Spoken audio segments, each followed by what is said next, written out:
প্রেমময় শ্রী শ্রী ঠাকুরের রাতুল চরণে আমাদের অন্তরের ভূমিষ্ঠ প্রণাম জানাই। প্রণাম জানাই পরমারাধ্যা জগৎজননী শ্রী শ্রী বড়মা শ্রীচরণে। প্রণাম জানাই পরম পূজ্য পাদ শ্রী শ্রী বরদা শ্রীচরণে। প্রণাম জানাই পরম পূজ্য পাদ শ্রী শ্রী দাদা শ্রীচরণে। প্রণাম জানাই পরম পূজ্য পাদ শ্রী শ্রী আচার্য দেবের শ্রীচরণে। ঠাকুর পরিবারের প্রত্যেকের চরণে আমাদের অন্তরের ভূমিষ্ঠ প্রণাম। এখানে উপস্থিত আমার শ্রদ্ধেয় সঞ্চালক দাদা সহ সকল ইষ্টপ্রাণ দাদা ও ভক্তিমতী মায়েদের জানাই আন্তরিক আনন্দিত জয়গুরু। সবার মঙ্গল প্রার্থনা করি পরমপিতার আতুল চরণে। রবীন্দ্র জয়ন্তীর প্রাক লগ্নে আমাদের ভক্তি বিনম্র নিবেদন বিশ্বকবির প্রতি শ্রদ্ধা জানিয়ে রবি কিরণের নন্দনায় মাতব প্রভুর বন্দনায়। রচনা, পরিকল্পনা ও ভাষ্য পাঠে আমি শ্রীমতী কেয়া দাস। আর আমার সাথে যারা সঙ্গীত নৈবেদ্য অর্পণ করবেন তারা হলেন শ্রদ্ধেয়া শ্রীমতী বিজয়া মুখার্জি মা। জয়গুরু মা। জয়গুরু মা। বিজয়া মুখার্জি মা। জয়গুরু মা। জয়গুরু। শ্রদ্ধেয়া শ্রীমতী ঝর্ণা মজুমদার মা। জয়গুরু মা। জয়গুরু। জয়গুরু। শ্রদ্ধেয়া শ্রীমতী প্রতিমা ভট্টাচার্য মা। জয়গুরু মা। জয়গুরু। হ্যাঁ মা। জয়গুরু জয়গুরু জয়গুরু জয়গুরু। শুরু করছি আজকে আমাদের বিশেষ নিবেদন কবি প্রণাম। রবি কিরণের নন্দনায় মাতব প্রভুর বন্দনায়। 25শে বৈশাখ শুধুমাত্র একটা তারিখ নয়, বাঙালির সাংস্কৃতিক জীবনলিপির এক সুরভিত অধ্যায়। তাই এই দিনটির ভোরের আলো আমাদের হাত ছানি দিয়ে নিয়ে যায় জোড়াসাঁকোয়, রবীন্দ্র সদনে বা শান্তিনিকেতনে। এই দিনটি বাঙালির কাছে শুধু উৎসব সমারোহ নয়, আত্ম উপলব্ধির দিন, আত্মসমীক্ষার দিন, অপসংস্কৃতির হাত থেকে রবি রঞ্জিত বঙ্গ সংস্কৃতিকে বাঁচিয়ে রাখবার সংকল্পের দিন। বাংলা তথা বাঙালি তথা সমগ্র বিশ্বের কাছে রবীন্দ্রনাথ একটি বিশেষ নাম। বিশ্ববরেণ্য কবি রবীন্দ্রনাথ তার সময় থেকে বর্তমান কাল পর্যন্ত একই মর্যাদায় বাংলা সাহিত্য, ভাষা ও সংস্কৃতিতে সমাসীন রয়েছেন। তার সর্বতোমুখী প্রতিভা, তার জ্ঞানের গভীরতা তাকে পৌঁছে দিয়েছে বিশ্বের দরবারে। 1268 সালের 25শে বৈশাখ যে নক্ষত্রের আবির্ভাব হয়েছিল কলকাতার জোড়াসাঁকোর সম্ভ্রান্ত ঠাকুর পরিবারে, আজও তার উজ্জ্বল আলোকে আমরা আলোকিত হই। তাই তো সমস্ত কুহেলিকার উদ্ঘাটন করে চির উজ্জ্বল, চিরভাস্বর নতুন সূর্যের মতন আবার আমরা তার প্রকাশ যেন উপলব্ধি করতে পারি তারই অমর সৃষ্টির মাঝে। আবার আমাদের মাঝে দেখা দিক তার সেই পবিত্র জন্মলগ্নের প্রথম শুভক্ষণ।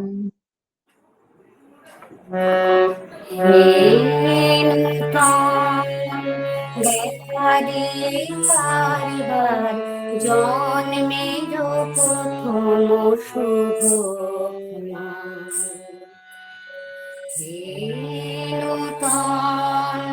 দেখা দিবার জন্মের প্রথম শুভ তোমার প্রকাশ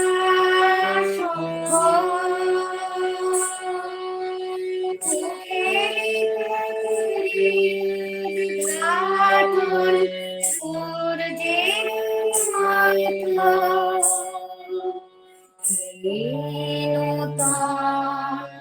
দেখা দিবার জন্মের প্রথম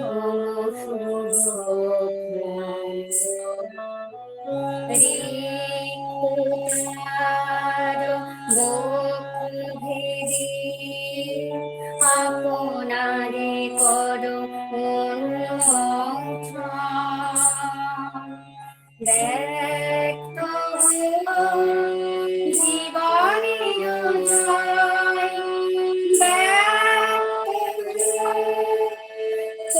মাঝে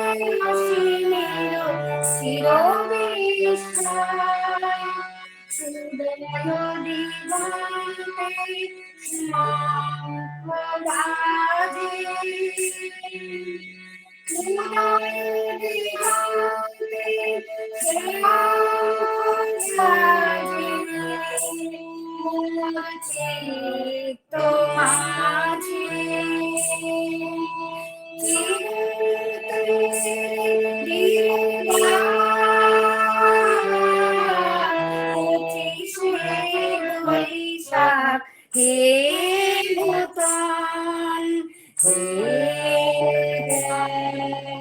দেখা দে চারবার জন্মের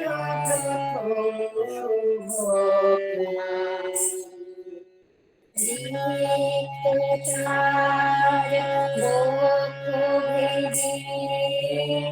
আপনারে কর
চির নূতনের দিল ডাক 25শে বৈশাখ। এই বিশ্বে কখনো কখনো এমন কিছু অত্যাশ্চর্য বিরল প্রতিভার জন্ম হয়, যারা তাদের কর্মে, ব্যক্তিত্বে ও মহত্বে সময়কেও ছাপিয়ে গিয়ে বিশ্বে চির অমর হয়ে থাকেন। মানব জাতির কাছে মহাকালের এমনই এক শ্রেষ্ঠ দান কবিগুরু তথা মহামানব শ্রী রবীন্দ্রনাথ ঠাকুর। তিনি সর্বযুগে সর্বকালের চিরপ্রাসঙ্গিক, চিরনবীন ও চিরন্তন। তাই তো সেই উজ্জ্বল রবির কিরণ যখন আমাদের প্রাণের ভিতরে প্রবেশ করে, আমাদের অন্তরাত্মাকে জাগ্রত করে, আমরা প্রাণের আবেগে বলে উঠি, আজি প্রভাতে রবির কর, কেমনে পশিল প্রাণের পর, কেমনে পশিল গুহার আধারে প্রভাত পাখির গান। না জানি কেন রে এতদিন পরে জাগিয়া উঠিল প্রাণ, জাগিয়া উঠেছে প্রাণ, ওরে উথলে উঠেছে বাড়ি, ওরে প্রাণের বাসনা, প্রাণের আবেগ রুধিয়া রাখিতে নারী। প্রাণের এই দুর্দমনীয় আবেগের সাথে প্রাণের একান্ত বাসনা আমরা যেন মহাসিন্ধুর এক ক্ষুদ্র বিন্দুর মতো এই সীমিত সময়ের পরিসরে আমাদের সীমিত ক্ষমতার মধ্যে দিয়ে এই পবিত্র দিনে এই মহামানবকে কিছুটা যেন আত্মস্থ করতে পারি, উপলব্ধি করতে পারি।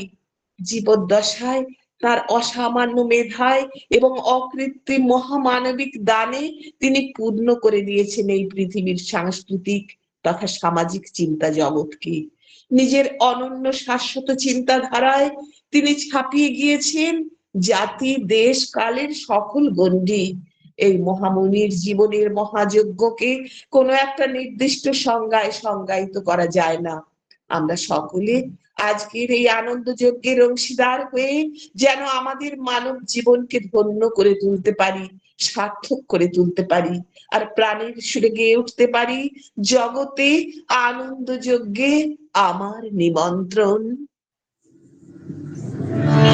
জগতে আনন্দ যোগে আমার নিমন্ত্রণ, ধন্য হলো ধন্য হলো মানব জীবন। জগতে আনন্দ যোগে আমার নিমন্ত্রণ। নয়ন আমার রূপের পুরে সাধ মিটায় বেড়ায় ঘুরে। নয়ন আমার রূপের পুরে সাধ মিটায় বেড়ায় ঘুরে। শ্রবণ আমার গভীর সুরে হয়েছে মগন। জগতের আনন্দ যোগে আমার নিমন্ত্রণ। জগতে আনন্দ যোগে আমার নিমন্ত্রণ।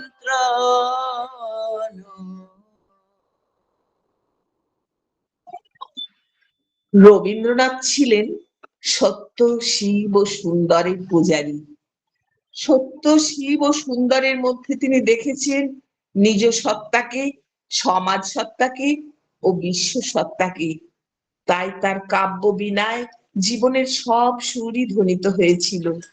বিশ্ব প্রকৃতির এই সুরধারক দার্শনিক কবি বৈচিত্র্যের মধ্যে ঐক্য স্থাপন করতে মানবের কাছে বারবার আহ্বান জানিয়েছেন।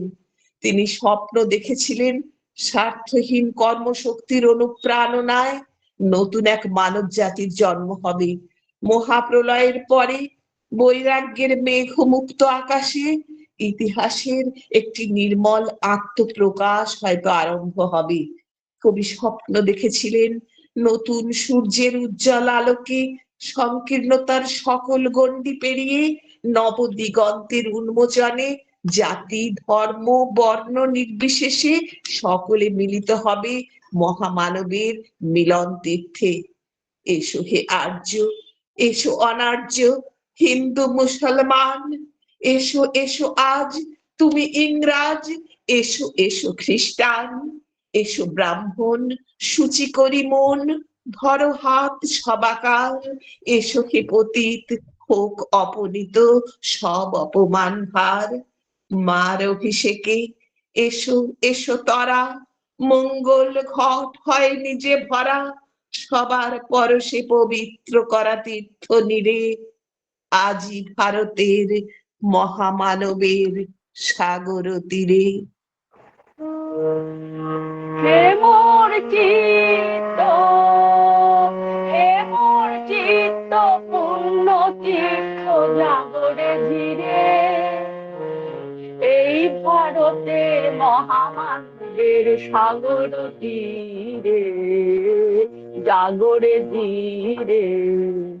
কোথায় দাঁড়ায় দুবাহু বাড়ায়, হেথায় দাঁড়ায় দুবাহু বাড়ায় নমিনার দেবতারে। উদার ছন্দে পরমানন্দে বন্দন করি তারে। ধ্যান গম্ভীরে যে ফুদর নদী জপমালা ধৃত প্রান্তর, হেথায় নিত্য হের পবিত্র ধরিত্রী রে।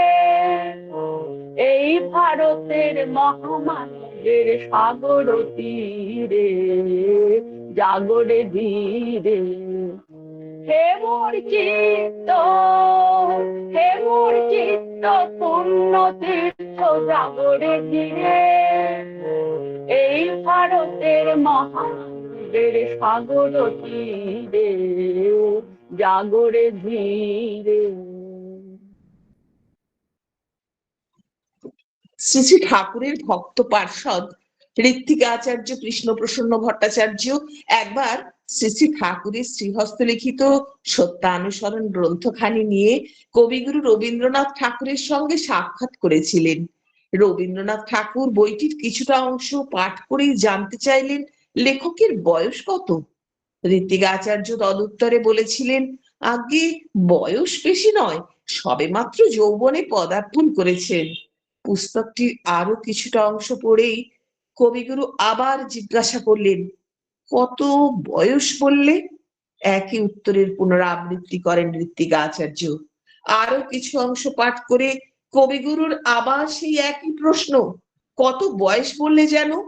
কবিগুরু বিস্মিত হয়ে গিয়েছিলেন। এত অল্প বয়সে এমন স্বচ্ছ সাবলীল ছন্দে অপরূপ ভঙ্গিতে গভীর তত্ত্ব সমূহের এমন অপূর্ব প্রকাশ কি করে সম্ভব? লেখকের বয়স 22 বছর শুনে কবি মন্তব্য করেছিলেন, লেখকের বয়স হাজার হাজার বছর। রবীন্দ্রনাথ ছিলেন নিরাকার ব্রহ্মের উপাসক। বিস্ময়াবিষ্ট হয়েছিলেন রবীন্দ্রনাথ যখন তিনি দেখলেন শ্রী শ্রী ঠাকুর গভীর প্রত্যয় নিয়ে লিখেছেন, গুরুই ভগবানের সাকার মূর্তি আর তিনি অ্যাবসলিউট। মাত্র 22 বছরের এই সদ্য যুবক বাংলাদেশের এক গ্রামে বসে কোন সূক্ষ্ম অনুভূতিলব্ধ শক্তির জোরে এই গভীর সত্য কত সহজ সরল অথচ অর্থহীন ভাষায় ব্যক্ত করেছেন।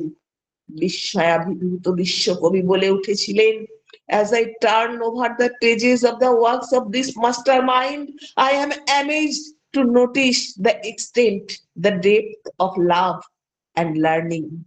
Tell me, who is the dedicated soul? Shri ঠাকুরের দৈবী বাণীর মধ্যে দিয়েই তিনি যেন রাজা ধীরাজ বেশে কবিগুরুর অন্তরের অন্তঃস্থলে অধিষ্ঠিত হয়েছেন, যার উজ্জ্বল দীপ্তির কাছে কোটি কোটি চন্দ্র সূর্য যেন লজ্জায় আনত হয়।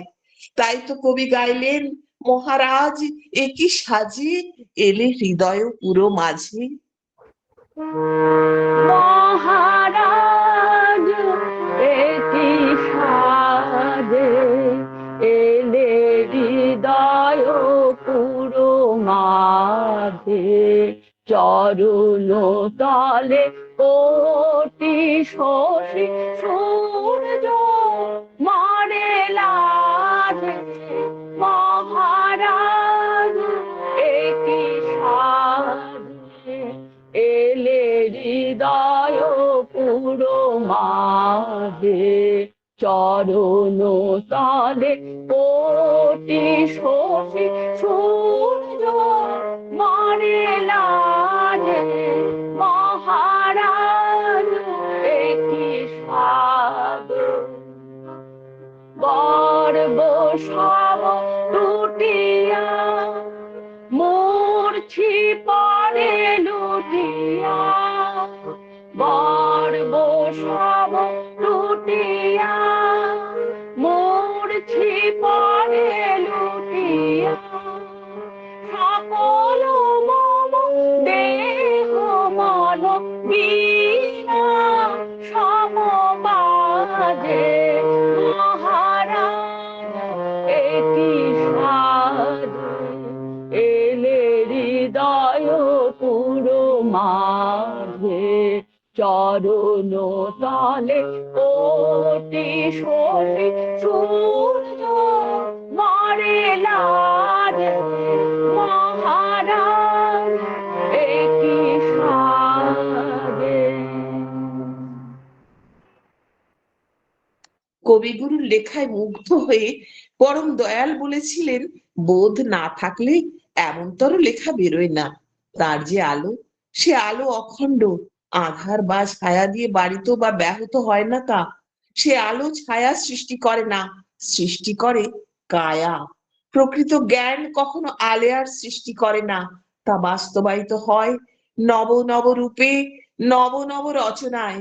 তাই তো অন্তরের আলো জেলে তাকে উপলব্ধি করা যায় সমগ্র সত্তা দিয়ে।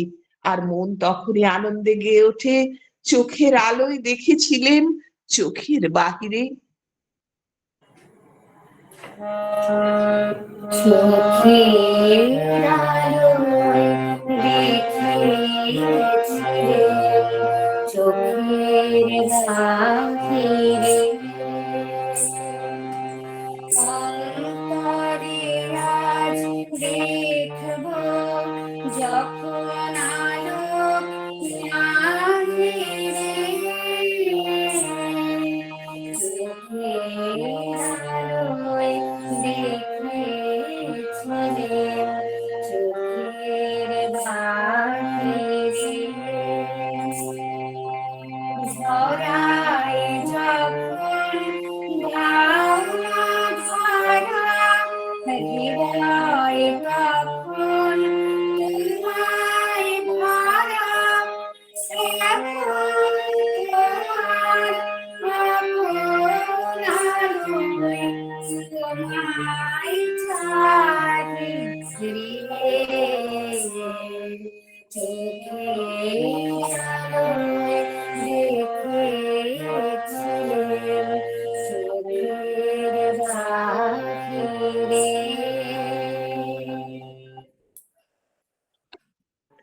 সীমার মাঝে অসীম তুমি, বাজাও আপন সুর, আমার মধ্যে তোমার প্রকাশ, তাই এত মধুর।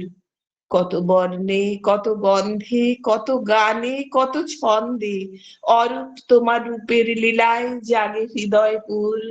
আমার মধ্যে তোমার শোভা এমন সুমধুর। শ্রী শ্রী ঠাকুর বললেন, সীমার মাঝেই হয় অসীমের নব নব সংহত প্রকাশ। ছেলেবেলায় ঘাসের বুকে শিশির বিন্দুকে দেখতাম, যেন গোটা সূর্যকে প্রতিফলিত করছে সে। দেখতাম আর মনে হতো, শিশির বিন্দু যদি জগৎ প্রসারিত সূর্যকে বুকে বহন করে বেড়াতে পারে, তবে আমি যত ক্ষুদ্র হই, আমি বা পারবো না কেন পরশ মানিক পরম পিতাকে বুকে বহন করে বেড়াতে? শিশির বিন্দুর মতো তাকেই ঠিকরে দিতে আমার সারাটা জীবন দিয়ে। রবীন্দ্রনাথ তো ওই কথাই বলেছেন তার মতো করে, কবির ভাষায়, সীমার মাঝে অসীম তুমি, বাজাও আপন সুর, আমার মধ্যে তোমার প্রকাশ, তাই এত মধুর। শ্রী শ্রী ঠাকুরের কথাগুলি বারবার রোমন্থন করেছেন আর রসিয়ে রসিয়ে উপভোগ করেছেন। রবীন্দ্র দর্শন আর বিশ্বপ্রেমিক পরম দয়াল শ্রী শ্রী ঠাকুরের অপরূপ জীবনীয় বাণী সম্ভার মিলেমিশে একাকার হয়ে গেছে বিশ্বকবির চেতন সত্তায়। তাই তো অন্তরের অন্তঃস্থল থেকে ধ্বনিত হয় কবির লেখনী নিঃসৃত সেই অপূর্ব সঙ্গীত, অরূপ তোমার বাণী, অঙ্গে আমার, চিত্তে আমার, মুক্তি দিক সে আনি। আমার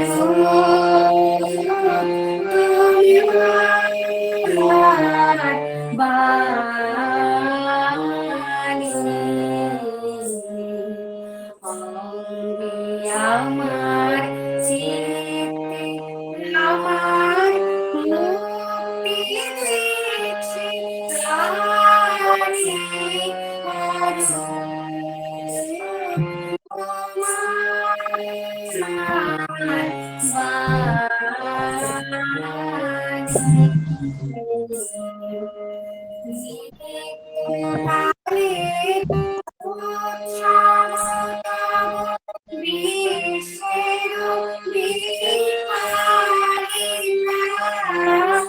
আমি শুধু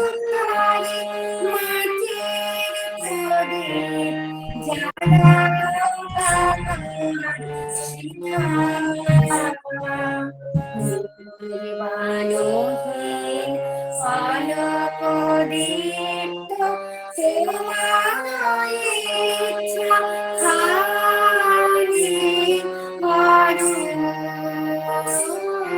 করো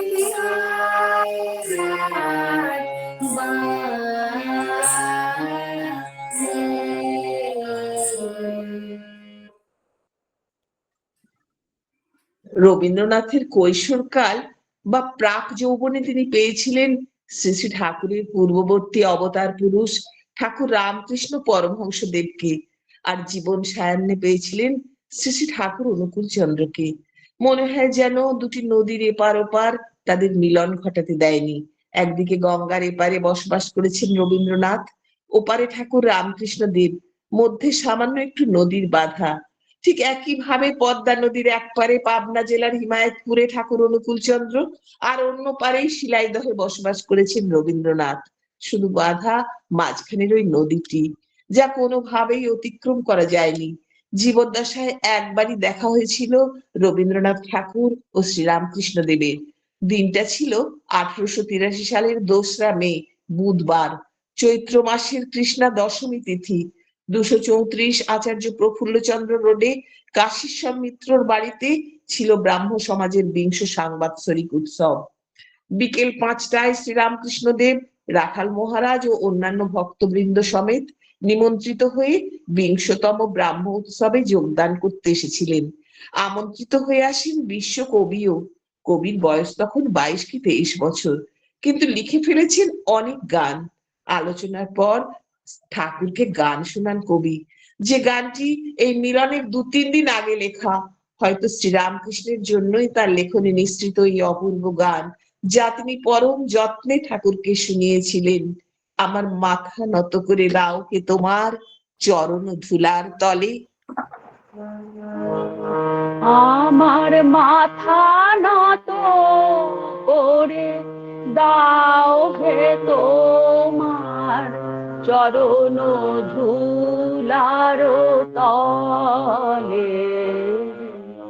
মাথা নত করে দাও হে তোমার চরণ ধুলার তলে।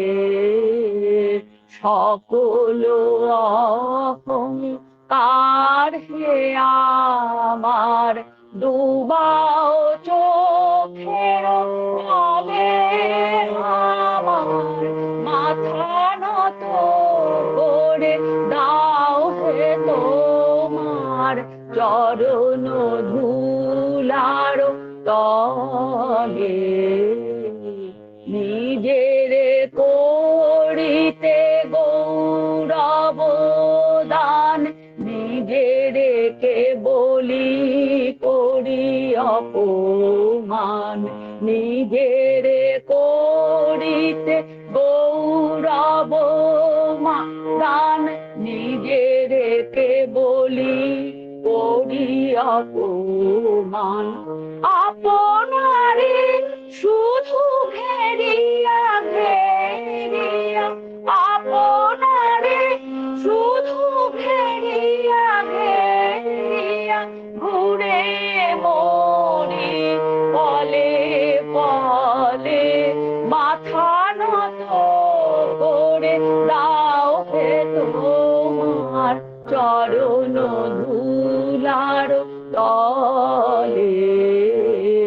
সকল অহংকার হে আমার ডুবাও চোখের জলে। আমার মাথা নত করে দাও হে তোমার চরণ ধুলার তলে। মাথা নত করে দাও হে তোমার চরণ ধুলার তলে। 1348 বঙ্গাব্দে ইংরাজির 1941 খ্রিস্টাব্দে মৃত্যুর কয়েক মাস পূর্বে 80তম জন্মদিন উপলক্ষে কবি রচনা করেন তার জীবনের সর্বশেষ অভিভাষণ। পরে এটি সভ্যতার সংকট নামে গ্রন্থাকারে প্রকাশিত হয়েছিল। দ্বিতীয় বিশ্বযুদ্ধের সমসাময়িক কালে রচিত এই প্রবন্ধটিতে যেমন ইতিহাস বিশ্লেষণ করে কবি মানব সভ্যতার তৎকালীন সংকটের একটি ব্যাখ্যামূলক চিত্রাঙ্কন করেছেন, অন্যদিকে তেমনি ভারতে ইংরেজ শাসনের আসন্ন সমাপ্তির ভবিষ্যৎবাণীও করেছেন। দ্বিতীয় বিশ্বযুদ্ধের ভয়াবহ পরিস্থিতির মধ্যেও কবির এই রচনায় নৈরাশ্যের কোনো অভিব্যক্তি পরিস্ফুট হয়নি। তিনি ছিলেন সব সময় আশাবাদী। তাই তো প্রবন্ধের শেষাংশে সংকলিত হয়েছিল তার জীবনের শেষ নববর্ষ উৎসব উপলক্ষে তার অমর লেখনী হতে সংকলিত সেই প্রাণোদ্দীপনী উক্তি, ওই মহামানব আসে, দিকে দিকে রোমাঞ্চ লাগে, মর্ত ধুলির ঘাসে ঘাসে। সুরলোকে বেজে ওঠে শঙ্খ, নরলোকে বাজে জয় ডঙ্ক, এলো মহাজন্মের লগ্ন। সেই মহাজন্মের পুণ্য লগ্নে আজ সারা বিশ্ব জুড়ে বেজে উঠেছে আনন্দ সঙ্গীত, যে গান সবাইকে ভালোবাসতে শেখাবে, হৃদয়ের গোপন গভীরে ঝঙ্কৃত হয়ে যে গান আমাদের হৃদয়কে উদ্বেলিত করবে, হৃদয় কন্দরে জাগিয়ে তুলবে কবির উজ্জ্বল উপস্থিতি। আর তখনই আমরা আনন্দে গেয়ে উঠবো জগৎ জুড়ে উদার সুরে আনন্দ গান বাজে। জগত জুড়ে উদার সুরে আনন্দ গান বাজে। জগত জুড়ে উদার সুরে আনন্দ গান বাজে। সে গান কবে গভীর রবে বাজিবে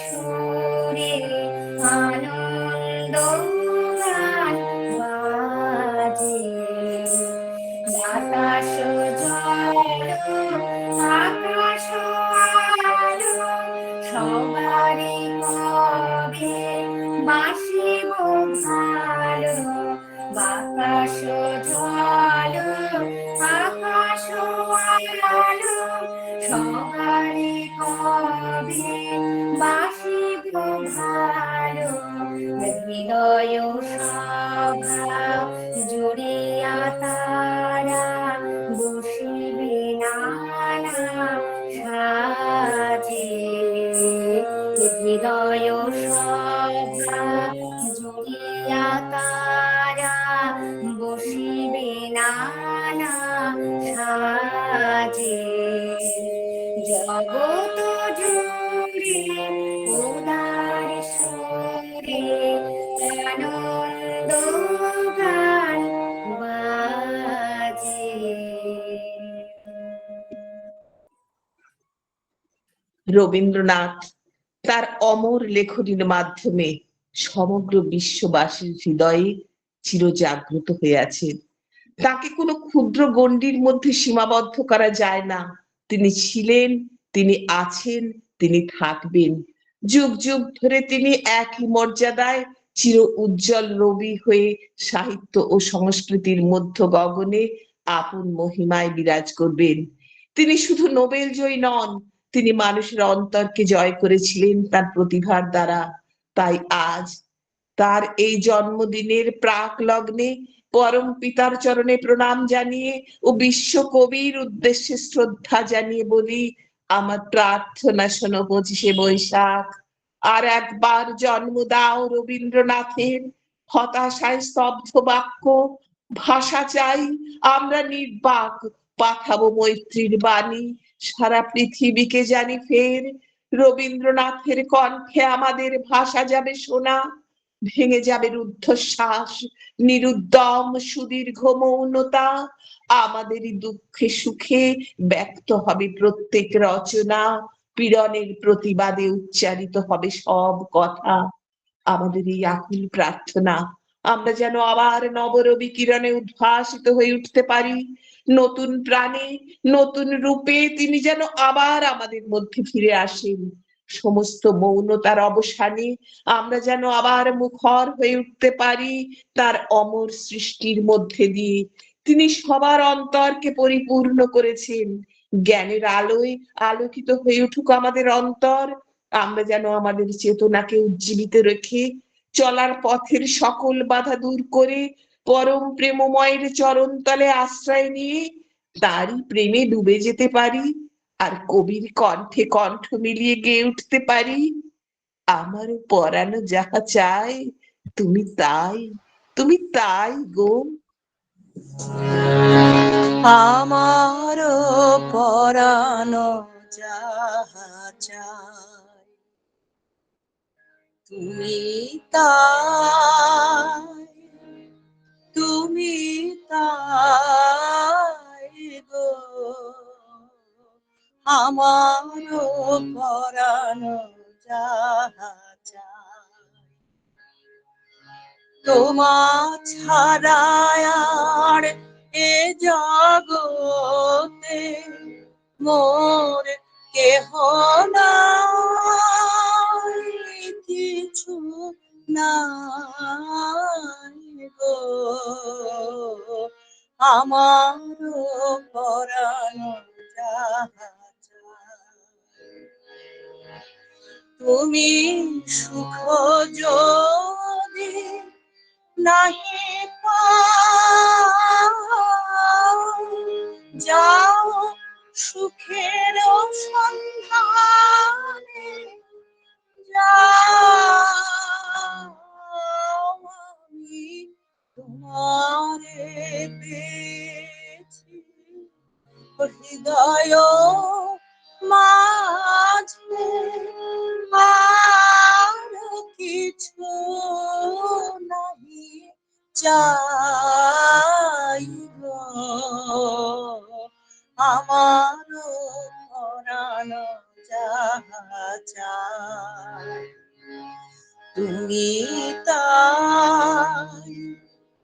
তুমি তাই গো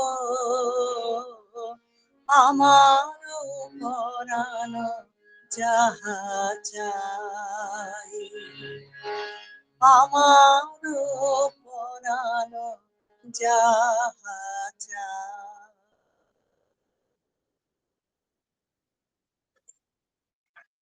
জয়গুরু। এখানেই শেষ হলো। বিশ্বকবির প্রতি শ্রদ্ধা জানিয়ে আমাদের বিশেষ নিবেদন কবি প্রণাম। রবি কিরণের নন্দনায় মাতব প্রভুর বন্দনায়। জয়গুরু সকলকে।